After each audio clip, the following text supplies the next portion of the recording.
Once again, for our media participants, if you do have questions for Coach, please utilize the raise your hand feature to get your question in the queue. With that being said, so happy to be joined by Coach Taylor with Jackson State. Good morning, Coach. Good morning. How's everybody doing? Doing great, Coach. Appreciate you.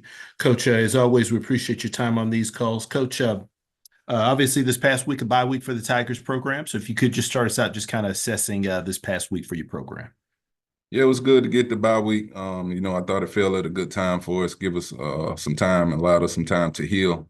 As a football team, we went out last week, had several great practices, guys moved around, and, we just got some guys away from football after that, to go see family, focus on academics as well as coaches too, as far as coaching staff, we got in here, did some recruiting and everything. So it was a great week for us. We're looking forward to get back playing some football this week, though. Appreciate those opening comments, Coach. We'll now open it for questions. First question goes to Doc Holliday. How you doing today, Coach? I'm good, Doc. How are you? Doing good. It's the big one this weekend in the vet. What are you trying to tell your team to try to make sure that they stay calm, cool, and collected against FAMU? Just go out there and be the football team that we are. We don't have to go out here and try to create the wheel or nothing like that. Just be the football team that we're, that we are, play the type of football that we're capable of playing. And, and the little things, just go out here and execute, play well on special teams, don't turn it over, and give us a chance to win this football game, but all of them are important right now. And, this is the next one that's in line for us, Eastern Conference opponent that is returning champs from last year. We all know that this game in the last few years has decided the Eastern Conference or the SWAC championship as well. So big game this week, but we just got to go out here and execute and do the little things. And my second question is, we talked about, I know we talked about this last week, starting off fast and trying to keep the foot on the gas. What are you trying to get the team to understand about that type of philosophy as far as within the game, and especially against a caliber team like Florida A&M? Yeah, I mean, we got to protect those leads when we go out here and in those first couple of quarters, we got to figure out ways to protect them. And like you said, continue to score points. That's been a big emphasis, these last few weeks with this football team. I think they're more than capable of getting it done. They understand the assignment. We can't get lax in a situation that we do potentially go up in a football game like this because, FAM has been proven to come back late in games all season long. They're going to play 4 quarters of football, and we got to understand that as a football team. Appreciate you, Coach. No problem. Thank you. Next question goes to Perry Daniels. Good morning, Coach. Good morning. Hey, Coach. Mekhi Hagans of Arkansas Pine Bluff is making his push to be the best quarterback in the conference from St. Louis. I know you have one from St. Louis on your roster. Any chance that we may see McCoy this week? We'll see. We just still trying to define our game plan for FAMU. Anytime that Cam is on the field, he's an explosive quarterback, got big time speed, big time arm. So, we want to try to see, if we would have any advantages with him on the field. So we'll just continue to, continue with our game planning and make a decision as the week goes. And this Florida A&M team, not only have they been resilient, but they've been able to put up a lot of points. What's the plan for this offense of FAMU? First thing first, they're led by a really good quarterback. You got to keep him in the pocket. He does a great job of, avoiding sacks. It's the last one, baby. I'm sorry.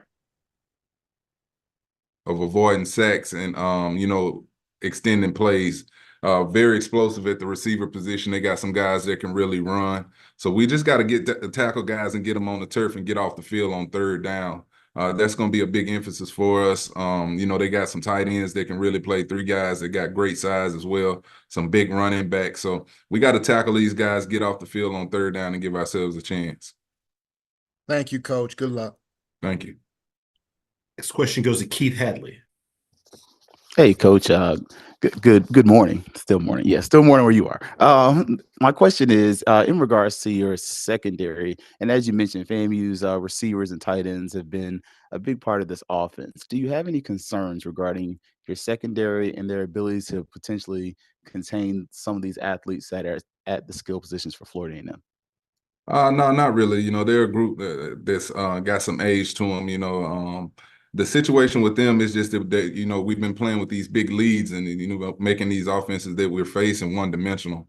And they asked to cover a lot in football games because of the leads we're generating. But I still have total confidence in those guys. A lot of guys have made a lot of plays for us last year as well as this year. So they're going to continue to get better. We'll keep, my confidence is going to stay high with that group over there because, like I said, I know what they're capable of. Next question goes to Ty Miller. Hey, Coach Taylor, good morning to you. Good morning. Coach, being that Florida A&M is such a good road team, what impressed you most about their win over Alabama State 2 weeks ago? They just came out and fought for 4 quarters. They found a way to create a turnover towards the end of the game to really seal it. And they did what they had to do. Alabama State is really one-dimensional right now, but they did have a good game against Valley throwing the ball, talking about Alabama State. But they really tried to run the ball against FAM. And FAM just, found ways to take it away and give themselves a chance in the 4th quarter to win that football game. And that's what I was saying earlier. They're last year they won it all. National champs, SWAC champs. There's a team that has great culture there and understands how to win football games, and you're seeing it this year.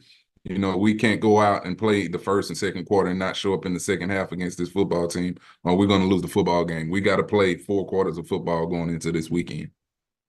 Thank you, Coach. No problem. Next question goes to James Hill. Hey, Coach, I hope you and everybody in the Magnolia State are well. When you think about this particular game, when you have Jackson State and FAM over the last, let's say, 3 years, this has been a major game in terms of the winner going on to the Celebration Bowl. I know it's early and it's a different season, but just talk about the impact of this game, and it's a beautiful thing in the SWAC. It is. I mean, and then for it to be, we're allowed to host this game. It'll be here in Jackson, at the Vet. Usually it's down in Miami on that Sunday. But anytime you can get a team like FAMU, a well-coached team by Coach Cozy, I know he'll have those guys ready to go. In the city of Jackson, it's going to be a great day. ESPN has picked it up, ESPNU. It's going to be just a high-energy, high-level football game with great athletes on both sides. I'm hearing that, the scouts, NFL scouts are going to be there in droves. So, you're not going to have a better game day type atmosphere than you're going to see this Saturday, here at the Vet. So I'm excited about it. And it's like you said, we know, the ramifications of this game for the winner and the loser, So, we got to be ready to go in a football game like this. We got to be well coached, well disciplined, and be ready to execute in this type of game come Saturday. Thank you, sir. Have a blessed week. You too. Last question goes to Keith Hadley. Thank you. Coach, you have the most prolific offense in HBCU sports, at least according to last week. I hadn't seen an update for this week, but how do you kind of keep that momentum going? We've seen this FAMU defense at times struggle against the run and, maybe some plays in the secondary. How do you keep that going into this game against probably 2 of the best defenses in the SWAC? Yeah, it's just me trusting the coaches that's on that offensive side of the ball and these players. We try to do a good job of putting, getting the ball to our most explosive guys. And then to say that, though, every week we have somebody that steps up.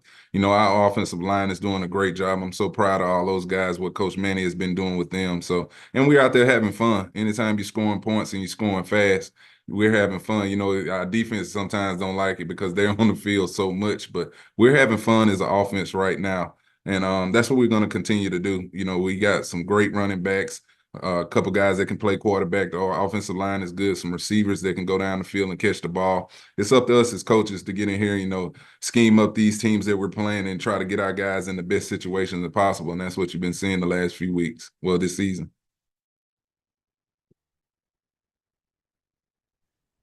Coach Taylor, as always, we appreciate your time. Look forward to speaking again next week. All right. Thank you, guys. Y'all take care.